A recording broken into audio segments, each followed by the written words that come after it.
Vamos a, vamos a hablar de algo que tiene una historia muy larga, igual que hice en la otra charla del martes. Me gusta mucho la historia. Yo digo que soy uno de ciencias raro porque me encanta todo el ámbito de las humanidades, me encanta la literatura, me encanta la historia, me encanta el arte. Y, y creo que es lo que nos hace entender bien las cosas. Si yo les empiezo a contar así directamente de virus y de vacunas, pues creo que perdemos un poco la perspectiva y creo que es más interesante eh, verlo, como les digo, con una visión de más plazo, de dónde venimos, dónde estamos y hacia dónde vamos. Y les digo, creo que es un camino de esperanza, a pesar de lo difícil que está siendo esto. eh, Realmente podría haber sido muchísimo, muchísimo peor y tenemos ejemplos cercanos. Y sin más, voy a ver si preparo mi presentación. Bueno, confío que lo puedan ustedes, que estén viendo bien la pantalla en estos momentos y vamos, como yo digo, a subirnos a la alfombra mágica de la tecnología y hacer este viaje juntos durante esta tarde para hablar de esto que ya les digo, que creo que nos importa tanto, que nos interesa tanto y que nos ha hecho mirar a la ciencia de otra manera. Nos hemos sentido que era la piedra sobre la que podíamos construir, el ancla al que aferrarnos, el arma para distinguir lo que es falso y lo que es cierto. Y eso es un poco la ciencia. Yo digo, no tenemos que santificarla. Es eso, es una herramienta como si fuese un destornillador, vale para lo que vale. Y su función principal es esa, es saber si algo es cierto o no es cierto. Y encontrar caminos y probar de esos caminos cuál es el mejor. Y esa es la tarea en la que estamos constantemente. Y eso es también uno de los mensajes importantes de esta tarde. Si estamos saliendo de este túnel tan oscuro y tan doloroso, es por supuesto por el trabajo de este último año, pero también por el trabajo de los 30 años anteriores. Lo que hemos conseguido se basa en décadas de trabajo, de investigación, y se basa en varios siglos, y eso es lo que les voy a empezar a contar. Voy a empezar un primer salto y luego me voy a ir ahí aún más lejos. Me gustaría que imaginen España en el año 1900. Háganse un poco, hemos perdido los restos del imperio en el 98, hemos perdido, como recuerdan, Cuba, Filipinas, Puerto Rico. La, Cuba para nosotros la pérdida de Cuba es una tragedia.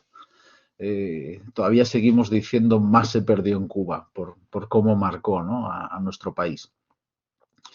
Y yo les digo, fíjense, Santiago Ramón y Cajal, les dije el martes que gana el premio Nobel poco después, en 1906. Entramos en el reparto de África. No somos una gran potencia europea, no somos Alemania, Francia o Inglaterra, pero estamos ahí, entre las naciones importantes de Europa, que es el continente dominante, aunque ya Estados Unidos empieza a extender su fuerza, ¿no? Entonces, yo les digo, 83 años y medio es la esperanza de vida en estos momentos. ¿Cuál sería hace 121 años, en 1900? Pues miren, la esperanza de vida eran 34,77, no llegaba a 35 años. Esa era la esperanza de vida para un niño que hubiese nacido en ese momento. ¿Y de qué morían? Pues de tuberculosis, de gripe, de sarampión, de tifus, de difteria, de viruela, de tosferina, de paludismo, de escarlatina, de infecciones alrededor del parto. Entonces, si se dan cuenta, apenas ya nadie muere de esto. Hemos conseguido algo maravilloso, y yo digo es la mejor noticia del siglo XX, que es que salvo tragedias excepcionales, nuestros niños ya no mueren, porque esta esperanza de vida tan corta, tan dura, 35 años, era por la terrible mortalidad infantil, porque los niños se morían, como decimos, como moscas. La mortandad que tocaba a todas las familias, a los reyes, a los potentados, a la gente rica y aún, si quieren, con más fuerza, pues a la gente que no tenía tantos medios, a la gente más pobre, ¿no? Entonces, hemos recorrido un camino y en ese camino ha habido pues muchas victorias ganadas, pero algunos de nuestros grandes aliados, sin duda, han sido las vacunas. Fíjense, en España, a lo largo del siglo XX, tenemos la peste bubónica o levantina que desapareció, no sabemos la fecha, quizá en el siglo XVIII. La fiebre amarilla sí que sabemos. ¿Se acuerdan de aquellos últimos de Filipinas? Aquellos valientes que dejamos olvidados luchando y los dejamos tirados, refugiados en una iglesia, y seguían combatiendo por su honor, por su patria, una patria que les había dejado de lado. Pues aquellos que regresaron de esos últimos de Filipinas fueron los últimos casos de fiebre amarilla que ha habido en España. El cólera, tuvimos un brote en 1911 que el gobernador civil en Vendrell ordenó disparar a los médicos que intentasen huir. Lo hemos visto también ahora en la pandemia, cómo ha habido ejemplos de abnegación, de personas que hacían dobles turnos, de personas que no cogían un solo fin de semana y otros que sus compañeros te contaban que estaban desaparecidos, que se habían buscado cualquier excusa. Y bueno, es así la sociedad humana. Cuenca del Jalón vuelve a haber otro brote de cólera en el 71, pero acuérdense, en el 71 ya éramos una potencia turística. No podíamos decir que en España había una enfermedad tercermundista como era el cólera. Entonces, algunos se acordará, yo me acuerdo, que en los telediarios hablaban de diarreas estivales. Diarreas estivales, no, era cólera. La viruela, y ahora voy a hablar un poco de viruela, desapareció en el año 50. El tifus exantemático en el 58.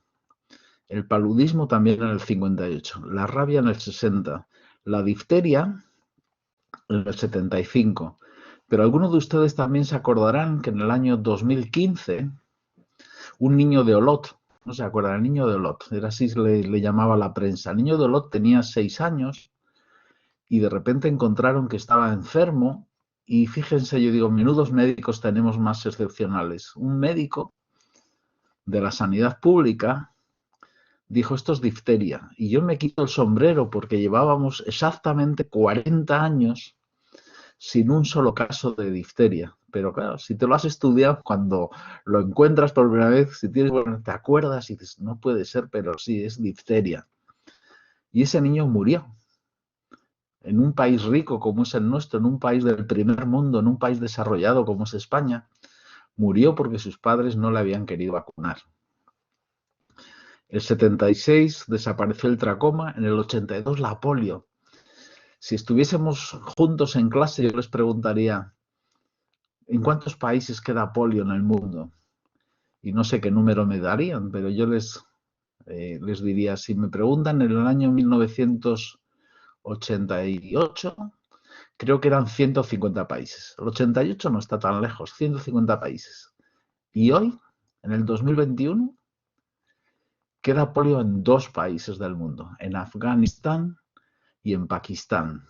¿Por qué? Porque es zona de talibanes donde no llegan allí las misiones sanitarias a vacunar, pero el año pasado se mantuvo la esperanza porque la polio no había habido ningún caso en África, que ha sido pues una de las grandes noticias que yo digo, tendríamos que haber salido a la calle a celebrarlo, a tomarnos una copa de cava o de champán, de lo que les gusta, porque desapareció la polio en África y ha desaparecido en América, ha desaparecido en Europa, solo nos queda en ese trocito de Asia.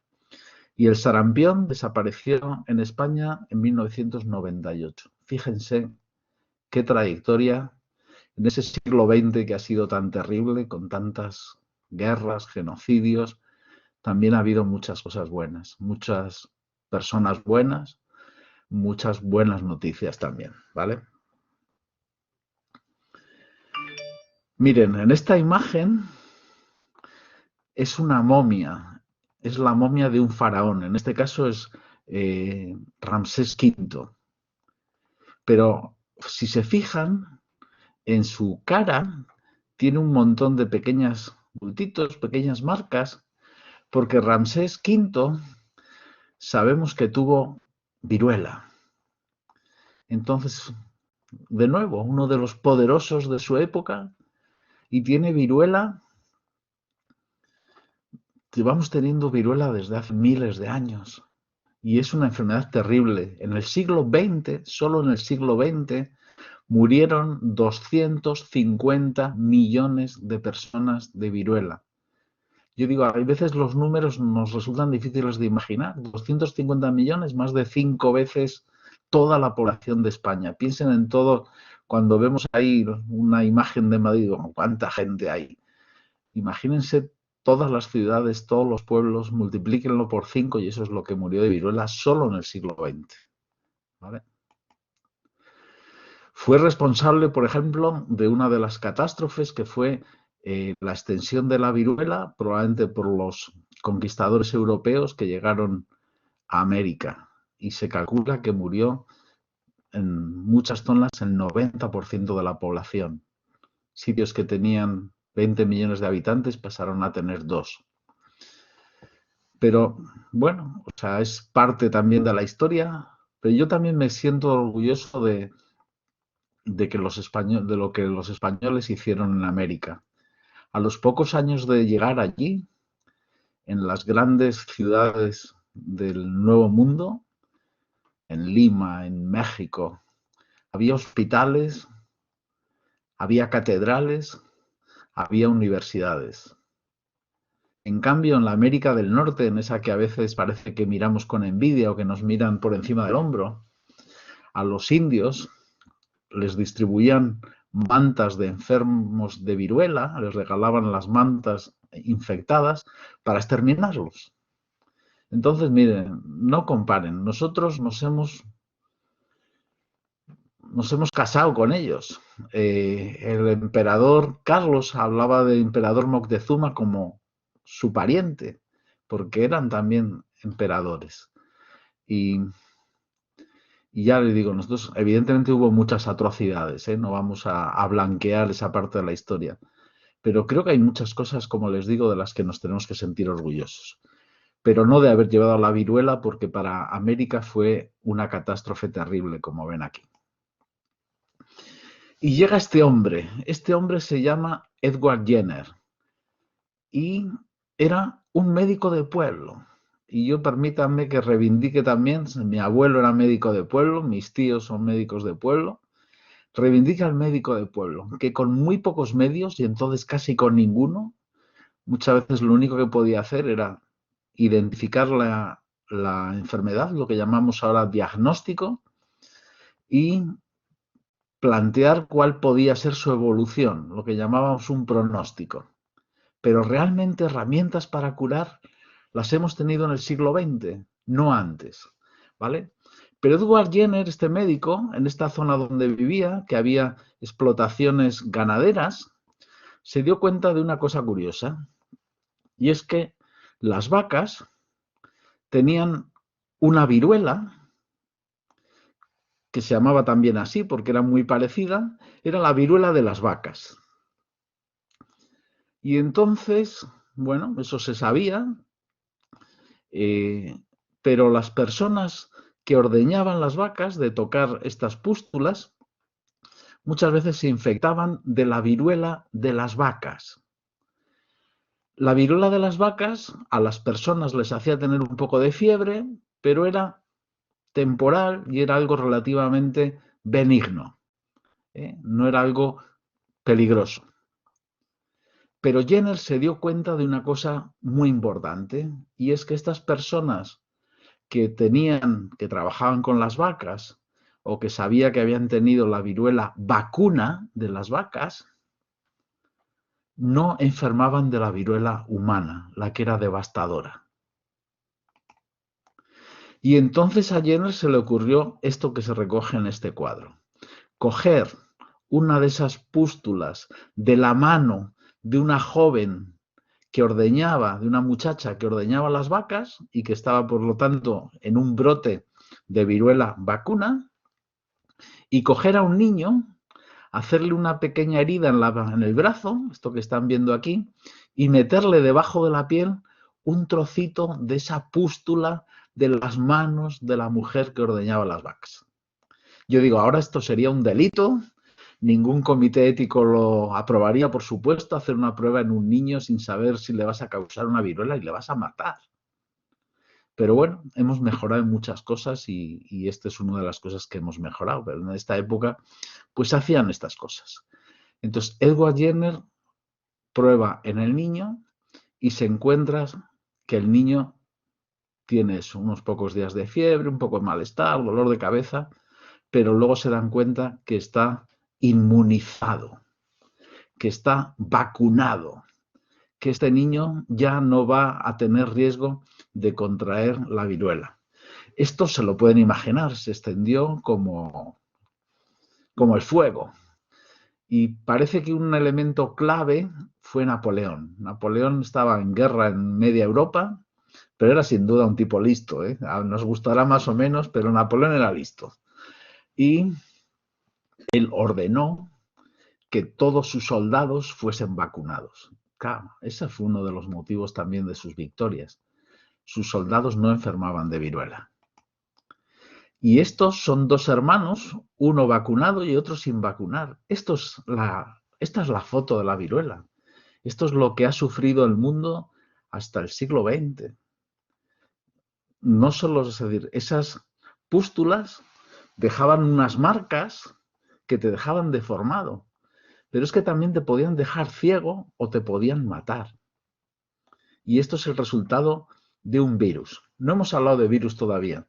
Hay un investigador famoso que los definió como un puñado de malas noticias envuelto en proteínas. Bueno, un virus es algo extremadamente sencillo, enormemente pequeño y muy peligroso. Hay muchos virus que no nos causan ningún problema, pero hay algunos que nos causan unos problemas muy serios.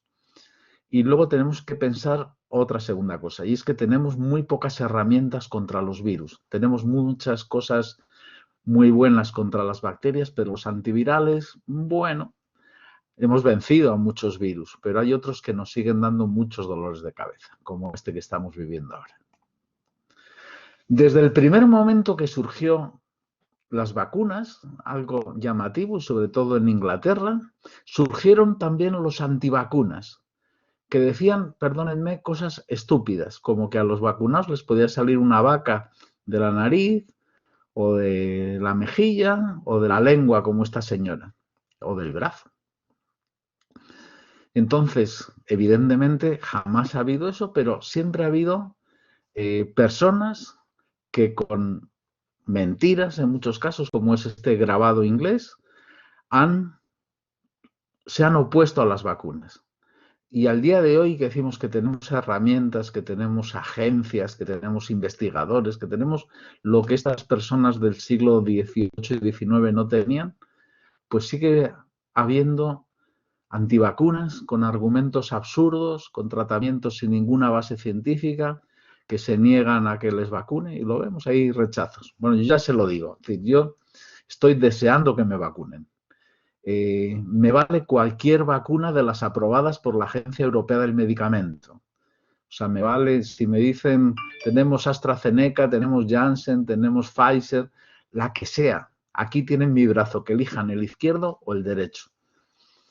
Pero ya les digo, esto es algo, bueno, siempre hay ignorantes, en algunos momentos ha habido intereses económicos también para que no nos vacunásemos. O sea, hay muchas cosas que contar aquí, pero bueno, simplemente que sepan que no es un problema reciente, esto que sale cualquier cantante sin ningún tipo de conocimiento científico, pero que tiene un problema enorme, que es que tiene muchos seguidores. Lo que dice se amplifica y llega a mucha gente. Entonces es un problema real, un problema importante. Bueno, hay una historia que es maravillosa, que yo no sé si es conocida, creo que va siendo un poco más conocida, pero desgraciadamente muy poco, y es maravillosa y está hecha por españoles, ¿eh? Yo ya ven que reivindico el orgullo. El otro día les hablaba de Cajal y creo que les dije que soy muy cajaliano. Cajaliano es un patriota y es algo que parece que ahora nos da vergüenza. Pues no, yo no tengo ninguna vergüenza. Miren, el nuevo hospital ese de Madrid, y no, desde luego no voy a entrar nada en política, le han puesto el nombre de Isabel Zendal y tiene que ver con esto. El rey Carlos IV ha perdido a una de sus hijas de viruela. El rey ha perdido a una niña, con el dolor que a todos nos daría la muerte de uno de nuestros hijos. Y la vacuna, acuérdense, Napoleón, estábamos en esa época, está funcionando y se ha empezado a vacunar en toda Europa. Pero España tiene un montón de territorios por todo el mundo. Y fíjense, la Constitución de 1812, nuestra primera Constitución, habla de españoles del uno y otro lado del Atlántico. No son colonias, o sea, para nosotros son provincias. Y cuando Cuba obtiene la independencia es una provincia de España. Entonces, queremos, Balmis, que es este médico alicantino, va al rey y le propone llevar la vacuna a América. ¿Y por qué? Porque había un problema. Las vacas, que ya hay vacas, desde luego, que han llevado los españoles y otros europeos para las, pues imagínense a la Pampa, o esas vacas, por casualidad probablemente, no tienen la viruela de las vacas. Por lo tanto, no se puede repetir lo mismo que ha hecho Jenner. Entonces, intentan primero mandarlo en barco, lo meten, pues como hacemos con el lomo y estas cosas, lo meten en aceite, lo secan, pero no funciona. El viaje es muy largo y esas pústulas se estropean. Entonces, la idea de Balmis es decir, vamos a llevarlo dentro de personas. No lo vamos a llevar metido en aceite, lo vamos a llevar en un bote, ni seco, con lacre. No, vamos a llevarlo el virus vivo. Y vamos a hacer ese proceso que hizo Jenner al niño, lo vamos a hacer en niños. Y el rey acepta el proyecto, cogen a los niños de un orfanato de La Coruña y dicen que la directora les acompañe. Y esta es la Isabel Zendal que ahora estamos oyendo en las noticias prácticamente todos los días. Isabel Zendal es la directora del orfanato, una mujer de las que todos hablan maravillosamente de ella. Cómo se desvive por los niños, cómo se deja la vida por ellos. Entonces, parten de La Coruña, hacen una escala en Canarias, luego llegan a Puerto Rico y empiezan ya a separarse. Van para Caracas y de Caracas van hacia el norte. Unos van para Cuba y de Cuba a México. Y otros van hacia el sur, hacia Quito y luego Lima y luego lo que es ahora Bolivia y luego lo que es ahora Chile. Porque todo eso es territorio de España. Y cuando terminan de vacunar en todas estas zonas, Balmis dice, tenemos también territorios al otro lado del Pacífico y parten y llegan a las Filipinas y de las Filipinas vacunan a China y luego finalmente vuelven, paran en Santa Elena y terminan volviendo a España, pues fíjense, 3 años después de haber salido. Entonces, esta campaña de salud pública tuvo unas proporciones gigantescas. Se llegaron a vacunar cientos de miles, millones de personas. Fue la primera expedición sanitaria del mundo, el primer programa oficial de vacunación masiva del mundo, la primera campaña intercontinental de educación sanitaria del mundo. Y lo hicieron, ¿saben quién? Los españoles.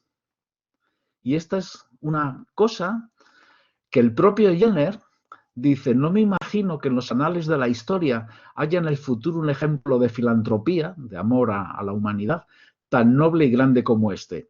Y Humboldt, uno de los grandes científicos de su época, dice, el viaje permanecerá como el más memorable en los anales de la historia. Digo, ya, eso sí lo hacen los franceses, los alemanes, los ingleses, los americanos, pero eso lo hacen los españoles. Yo pregunto a mis alumnos y nadie conoce esta historia. Y es algo que lo que digo, que tenemos que contarlo en todos los colegios, porque aquí no hay vuelta de hoja. Es algo maravilloso, hecho por españoles, con dinero español, sin ayuda, digamos, no, lo hicimos nosotros. Y hicimos un enorme servicio a la humanidad. Llevan libros para que los médicos de todas esas zonas aprendan. Aquí se ven como las distintas épocas de la pústula, que se vean para que sepan cuándo es el mejor momento, es decir, para cuándo es para sacar la vacuna. Entonces se ve aquí que tiene este asterisco, pues para antes que están diciendo, esta es la que tienes que coger.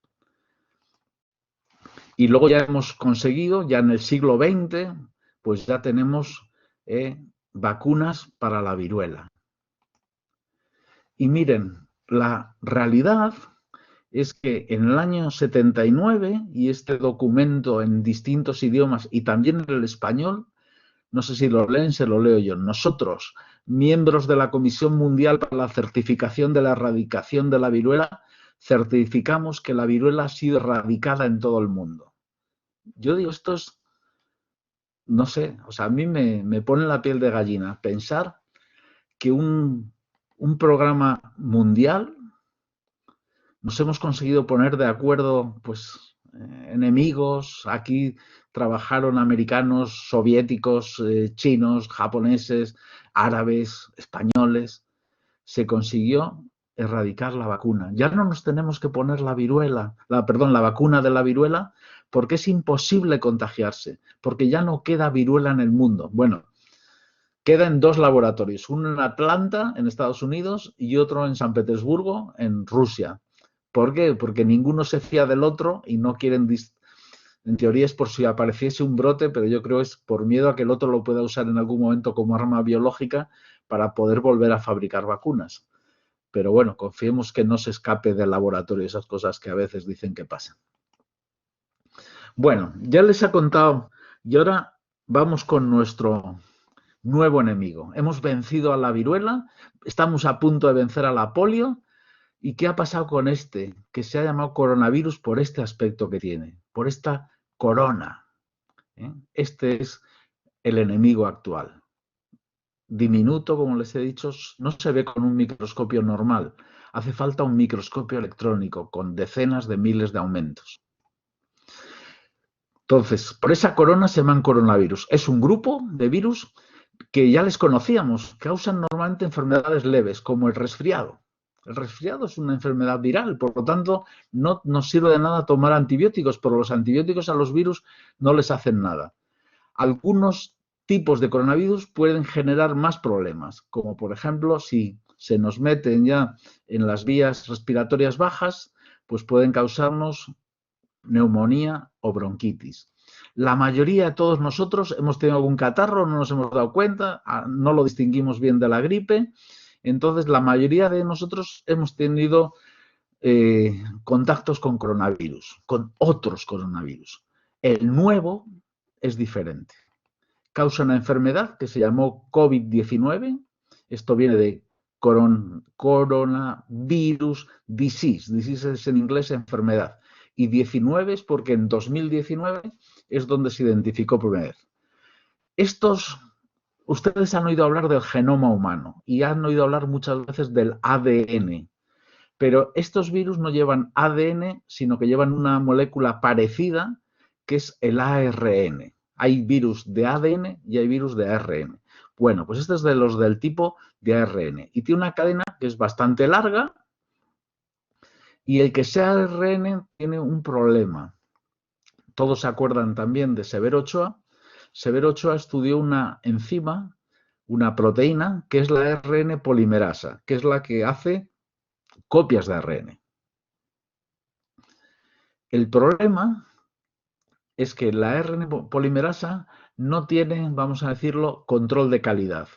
Entonces, los virus de ADN hacen las copias bastante bien, mientras que los virus de ARN hacen un montón de errores.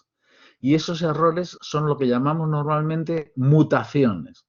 Y cuando hay mutaciones hablamos de variantes de virus, que es lo que están oyendo ahora cuando decimos la variante de Sudáfrica, la variante brasileña, la variante inglesa. Luego, las partículas de esto están rodeadas por una capa exterior de lípidos o de grasa, que se llama la envoltura. Imagínense como un regalo, pero un regalo envenenado.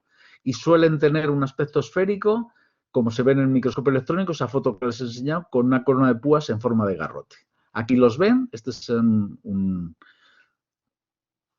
dibujo por ordenador, este es el ARN, digamos el material genético del virus, y luego ven que tiene muy pocas proteínas. Entonces, una de las que más nos interesa es esta que parece una porra, o no sé si un muslo de pollo, que es la glucoproteína Spike, es como el pincho. Esto es lo que hace la corona. Y luego hay la proteína M, la proteína E, bueno, la proteína N, pero muy pocas, porque el virus es pequeñísimo, como les digo. Pero si se dan cuenta, si yo me acerco, si yo fuese con los ojos cerrados a tocar un virus y que tuviese el tamaño de un balón, lo primero que yo me encontraría serían las proteínas S, ¿verdad? Eso es lo primero que voy a tocar si me acerco con los ojos cerrados a esta pelota peligrosísima. Bueno, en la familia esta de coronavirus incluye otras enfermedades que han oído hablar, como el SARS o el MERS, que nos dieron sustos. Entonces, el SARS apareció en 2000-2004, hubo 8.000 casos y de esos murieron pues el 10%, unos 800.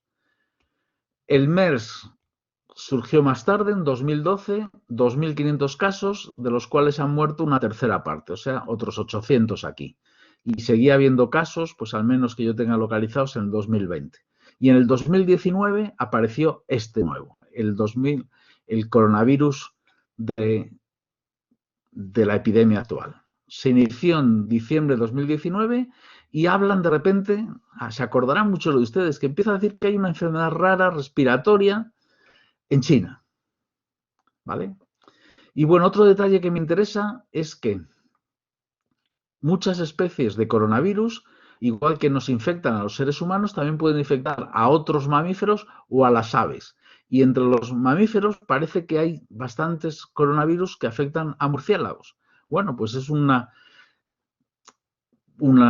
cosa que no podemos hacer nada, pero los murciélagos tienen un problema y es que no les vamos a poder quitar el virus porque no les tenemos, no es como que tengas en una granja que tú puedas vacunar a los patos.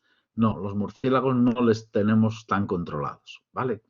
Entonces, esta enfermedad ha sido explosiva, con un importante incremento diario de casos. Ahora luego hablaremos un poco de eso. Perdón, que me ha saltado ahora.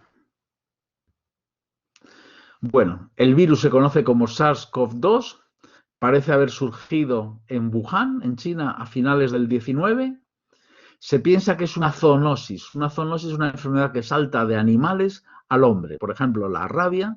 Si un perro rabioso me muerde, me puede contagiar la rabia. Eso sería un ejemplo de zoonosis. El brote, que los primeros casos se identificaron en China, es muy difícil saber si surgió antes en otro sitio. Se piensa o pensamos que es en China. Y en marzo de 2020, hace un poco más de un año, el OMS dijo que era una pandemia. Una pandemia es lo mismo que epidemia, pero que está por grandes continentes, o sea, o todo el mundo, que tiene una disposición mucho más allá de un país. Una distribución geográfica muy grande. Pandemia. Síntomas de la COVID. A ver. Fiebre. Tos continua. Muchos pierden el sentido del olfato o del gusto. En los casos más graves les cuesta mucho respirar. ¿Se acuerdan? Ya hemos superado muchas cosas. Cuando no había respiradores suficientes. Cuando yo veía chicos jóvenes intentando diseñar aparatos para de un solo respirador poder llevar tubos a 2 personas. Y en última instancia, muchas sufren un fallo orgánico y mueren. Y luego estamos viendo, como ya llevamos pues, un año con esto, que algunos, después de superar la enfermedad, siguen teniendo síntomas. Y esto es lo que se conoce como COVID larga o COVID persistente. Y todo esto, se dan cuenta, mucho hemos ido aprendiendo sobre la marcha, o sea que no es fácil.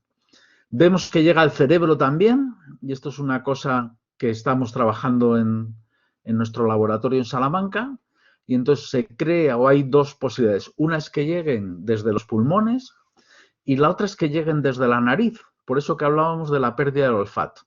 Entonces, es muy importante porque algunos de los síntomas parece que son por una infección cerebral. Entonces, nos interesa mucho saber de esto.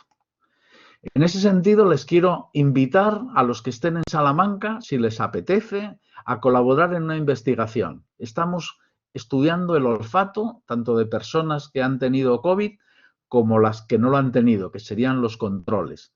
No tienen, es oler una serie de sustancias y ver si lo identifican. O sea, lo que hacemos es ver cómo tienen de fino el olfato. Si pueden y quieren ayudarnos, pues les pido que nos escriban a esta dirección de correo electrónico, es el laboratorio 7 del Instituto de Neurociencias de Castilla y León, o sea, lab7infil@gmail.com, o llamar a este teléfono, que es la Universidad de Salamanca, 92329, y luego pedir la extensión 5336, que es la de nuestro laboratorio, o la 5300, que es el Instituto de Neurociencias, y pedir el laboratorio 7, que entonces quedaremos con ustedes, qué día les viene bien, y ya les digo, no tiene ningún riesgo ni ninguna molestia, es oler cosas y si nos quieren ayudar, pues se lo agradezco en nombre de todo el equipo de investigación. Más cosas. ¿Cuál es el problema? El virus que aquí le tienen, para entrar en las células, se une a un receptor, a una proteína de la membrana de las células que se llama AC2. Pero el problema es que AC2 está en un montón de sitios. Están en el sistema nasal, están en el pulmón, y esto es lo que más estábamos viendo, la pérdida del olfato, los problemas de las neumonías pulmonares, pero también está en el intestino, en el corazón, en el ojo, en el hígado. Entonces, es una enfermedad muy complicada. Es una enfermedad que los médicos van aprendiendo mucho, bueno, y sigo, también en la vejiga, en el riñón, en el páncreas, en el cerebro, en los testículos, en la placenta. Entonces, es complicada y estamos haciendo las cosas maravillosamente bien. Los médicos y las enfermeras y todo el personal sanitario tenemos que estar orgullosos de ellos también, pero no es fácil.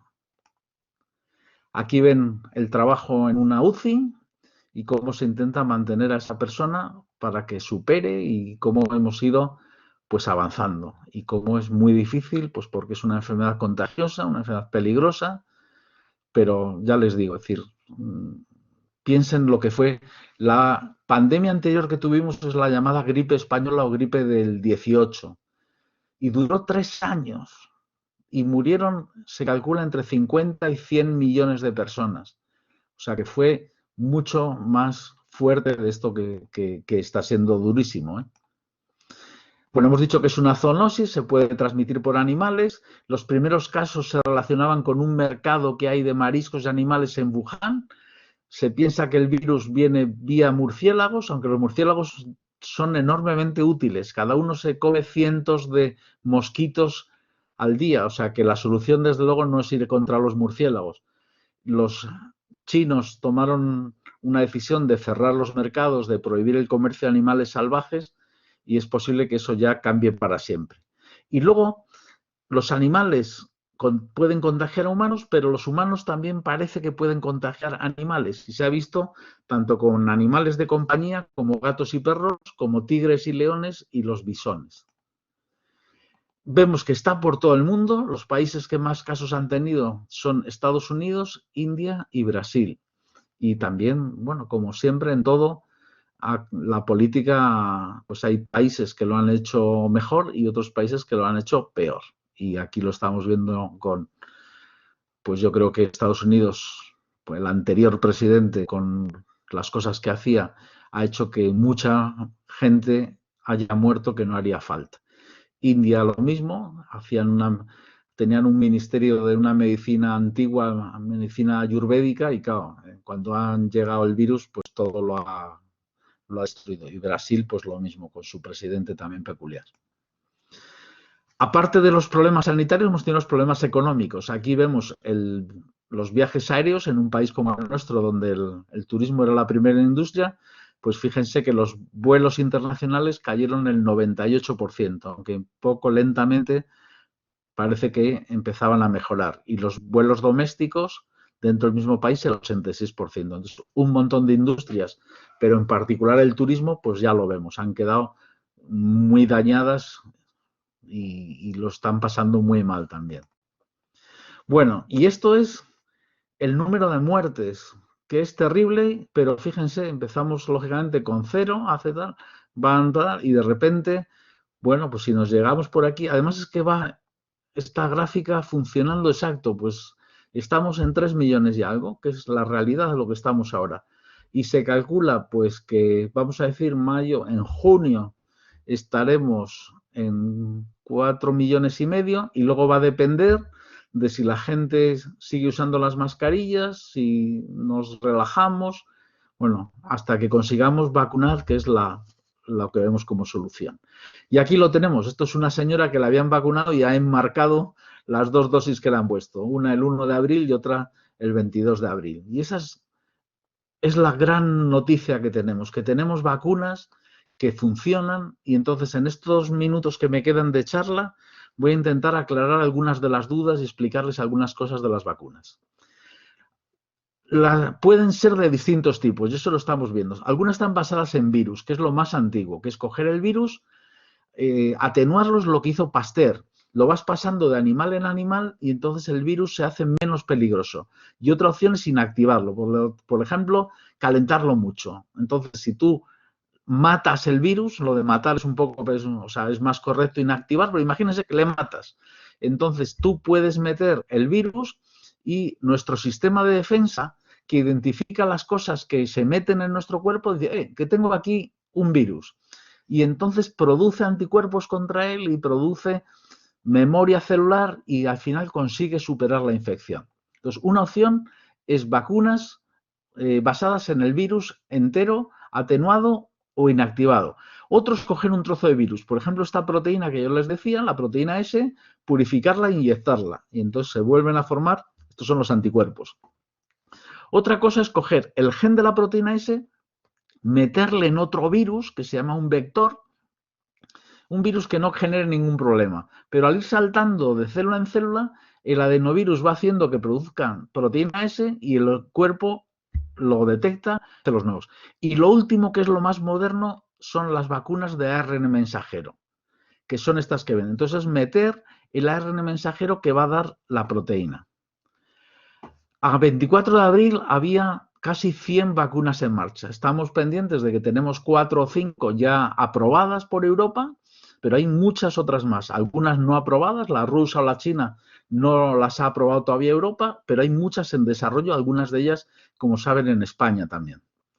Estos son los tipos que tenemos, cada uno ya se han usado para vacunas, por ejemplo, la vacuna de la sarampión, o del gripe, o de la hepatitis, o del ébola, ¿vale? Las nuevas son estas de ácido nucleico, de ARN o ADN. Esto es lo mismo, las de virus atenuados o virus inactivados, cómo funcionan. Luego es la de meter el gen en otro virus distinto. Y finalmente las de ácido nucleico, que es la que decían, de las que estamos oyendo ahora, de las más modernas, de ARN mensajero. Claro, el ARN mensajero tenía un problema. Esto hace 30 años se pensó que podía ser muy interesante, pero era enormemente frágil. Pero hemos aprendido también en investigación a estabilizarlo. Y tenemos otro problema que es cómo meterlo dentro de las células. Y entonces lo que se hace es meterle en una esfera de lípidos, como en aceite. Entonces el aceite, como si fuese una pequeña burbuja de aceite, llega a las células que por fuera tienen también aceites y se fusionan. Y entonces al fusionarse esta esfera con la membrana de la célula, suelta esto dentro de la célula. Y ya tenemos en marcha para que nuestra célula fabrique la proteína del virus y eso genere la respuesta inmune. Este es el truco maravilloso que nos ha permitido esto. ¿Por qué hay que vacunarse? Porque es la forma de no protegernos y prevenir, evitar que nos muramos, evitar que nos enfermemos y frenar la pandemia. Es lo único que nos va a permitir detener esta terrible pandemia. Aquí ven las que hay en estos momentos por el mercado, ya os digo, es decir, la Sputnik rusa y la china todavía no están, pero las que están oyendo es la de AstraZeneca, la de Pfizer, la de Moderna, la de Johnson & Johnson. Con Todos han oído hablar historias de, sobre todo la de AstraZeneca. Tengan total tranquilidad. Todos los datos son favorables, positivos. Y ahora hablaré de esas dudas y se las voy a aclarar con los pocos minutos que me quedan, pero confío que quede totalmente claro. ¿Dónde se producen las vacunas? En primer lugar, en Estados Unidos, luego en la India, luego en China, luego en el Reino Unido y afortunadamente todavía en la Unión Europea, Alemania sigue y luego Corea del Sur. Entonces, esto es un problema que hemos visto en esta pandemia, que hemos mandado la fabricación de muchas cosas a China. Antes, si se acuerdan, España fabricaba juguetes, fabricaba telas, fabricaba zapatos, pero todo eso está destrozado porque los chinos lo hacían mucho más barato. Entonces nos damos cuenta de la importancia que es tener una industria nacional y una industria sobre todo de calidad, de valor añadido, porque si no, cuando vienen mal dadas, estamos indefensos, no podemos comprar porque no nos las venden, se las quedan los que las fabrican. Aquí ven, luego alguien me pregunta, ¿y por qué a veces son datos, te dicen un número y luego te dicen otro? Pues miren, tú tienes, aquí ven los colores, esta es la de Moderna. Entonces, en general la eficacia es 94, pero si dices entre 18 años y 64 es 95,6 y los mayores de 64 pues es un poco menos, 86. Y aquí esta es la de Pfizer, pues lo mismo, para mayores de 55 es 93,7, pero menores es un poco mayor, 95,6. Entonces, según lo que preguntemos, los datos son un poco mejores, un poco peores, o sea, por eso las cifras a veces no decimos no encajan, no, sí que encajan, sabemos todos los datos, es solo que depende qué estás comparando. Esto es de la China y como ven, pues dices, el tener síntomas, pues la China que tiene peores datos, pues es 67, pero evitar hospitalización, evitan el 85% de los casos, evitar el ingreso en el UCI, en el 89, evitar la muerte, el 80. Entonces, claro, ¿cuál es la efectividad? Pues depende de lo que usted me pregunte. Si me dice para la muerte, el 80, pero si me dice para el hospital, ingreso en la UCI, el 89, según cuál sea la pregunta, porque tenemos los datos. Todas funcionan y tenemos la suerte también de que la de Johnson Johnson solo necesita una dosis, pero los de todas, ya lo que yo les decía, si yo tuviese dudas, diría, esta no la quiero. No tengo ninguna duda. Quiero que me vacunen, por favor, ya. Estoy deseando. Estos son esas mazas, entonces las variantes. ¿Por qué? Porque yo les decía que la polimerasa, que es la que descubrió Severo Ochoa, hace muchos errores, entonces me va cambiando. Si se dan cuenta aquí algunas de estas cosas, fíjense en lo rojo. ¿Se dan cuenta que es distinta la forma? Pues porque han surgido variantes. Entonces, de momento, las variantes no están generando problemas, las vacunas protegen contra todas, pero no podemos estar seguros. Por eso nos interesa darnos prisa con la vacunación. Pero la buena noticia, digo, esta semana han llegado o van a llegar esta semana 4 millones de dosis a España. 4 millones en una semana. Entonces, esto para mí es una gozada, que ahora ya estemos yendo con rapidez. Aquí ven las variantes, esta es la de la inglesa, aquí tienen la de Sudáfrica, aquí explica esto en detalle dónde son las diferencias, aquí tienen la brasileña. Pero bueno, pues surge en esos países, pero como aunque tengamos muchos menos vuelos, la gente se sigue moviendo, pues rápidamente se extienden con rapidez, ¿vale? El coste. Las vacunas es unas cosas más baratas que existen, de los medicamentos más baratos que existen. Entonces, la de Moderna, que es más sofisticada, más moderna también, pues cuesta $37 y la más barata es la de AstraZeneca, que cuesta 4. Pero todas ellas, en principio, ya ven que están eso, o sea, que el precio no está siendo un factor importante. Las empresas que las hacen son muy diferentes. Pfizer, que han oído hablar todos, es una de las farmacéuticas más grandes del mundo. Es de todas las grandes empresas, es la 64, pero no de las farmacéuticas, es la número 1, yo creo, de las farmacéuticas. Y tiene mucha experiencia, es la que hizo vacunas contra la viruela y la polio. Moderna, en cambio, es todo lo contrario. Se ha fundado hace solo 10 años y la primera cosa que saca al mercado es la vacuna contra la COVID. Pero los dos tienen en común que apostaron por esta tecnología del ARN sintético que llevaba más de 30 años y que la gente no sabía si eso iba a funcionar. Bueno, es algo que se ha visto y entonces esto nos ha dado algo maravilloso, pero es también el mensaje, es decir, Afortunadamente empezamos a estudiar esta tecnología 30 años antes, porque si no, imagínense si empezamos ahora y conseguimos los resultados de aquí en el 2050. Pues dices, mire, no, necesitábamos ya, ¿vale? Y esto es otra cosa de Estados Unidos, dice, ¿se ha planteado el gobierno algún incentivo para que la gente se vacune? Y este portavoz dice, el incentivo es no morirte de COVID. Pero bueno, o sea que allí ya se han dicho los jóvenes, por ejemplo, que están vacunando menos, entonces ya han decidido pues darles un dinero o invitarles a un partido de baloncesto, lo que sea, porque es muy importante que se vacune el mayor número de personas posible. Hay otro tema que es tema de discusión, que es los países que digan que la patente no se cumpla, o sea, que se libere. Entonces, ¿quiénes están en contra? Pues los países ricos, me temo, que son los que las patentes se han gastado mucho dinero en desarrollar estos productos y dicen, no, ¿y ahora por qué lo vamos a dar gratis?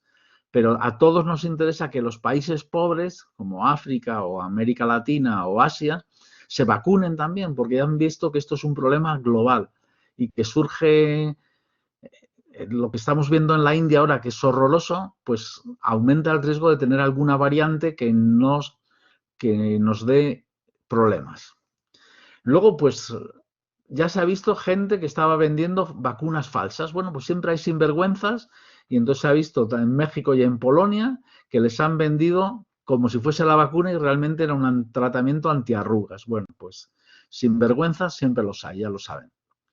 Los casos en la India, pues como ven, están disparados. O sea, y esto está, hoy creo que ha habido 350.000 nuevos casos en un día. Imagínense lo que es eso.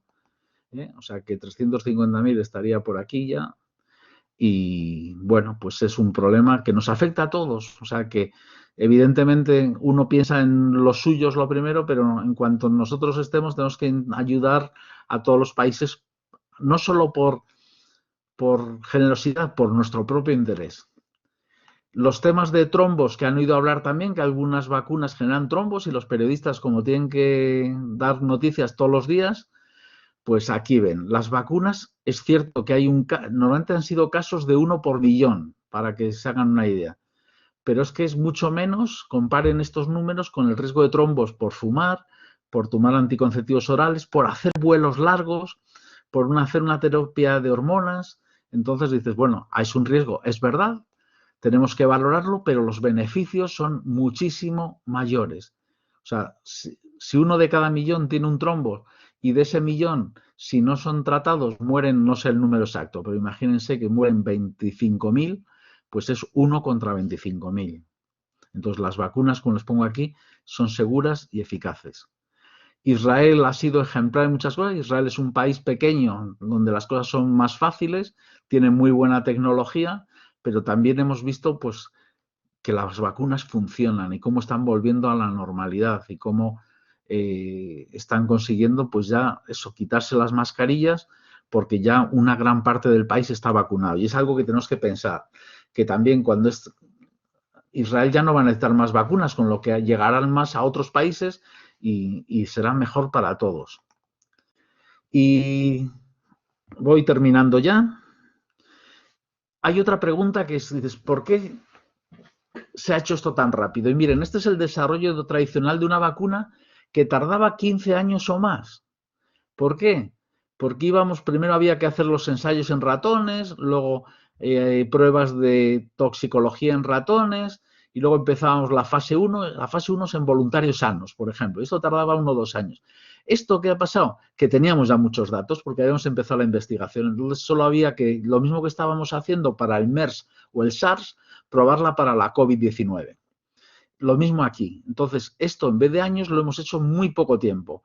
Y luego, en vez de decir, cuando termines la fase 1 empezamos la fase 2, hemos empezado antes. Y entonces aquí, esto que normalmente duraba 5 o 7 años, lo hemos hecho a la carrera. Y las empresas les hemos dicho, tú lánzate a producir. Si no funciona, te lo pagamos igual. Eso es lo que ha hecho Europa. Dar el dinero por adelantado. Y facilitar que las licencias, que normalmente tardan 1 o 2 años, ahora se ha tardado en 1 o 2 meses. Pero hay un mensaje muy importante. Se ha hecho con el mismo rigor y los mismos controles que se hacen siempre. Y se han pedido todos esos datos. Y hasta que no ha estado esto, no se ha probado. ¿Qué es lo que pasa? Que lo que antes tardaba 5 o 7 años lo hemos hecho en 5 o 7 meses. ¿Por qué? Porque afectaba a todo el mundo, porque había miles de millones de euros implicados, porque aquí nos interesaba recuperar la economía, entonces a todos nos interesaba, pero el mensaje importante, y es algo que nos tiene que alegrar, es que no se ha hecho haciendo chapuzas, se ha hecho haciendo las cosas con rigor y seriedad.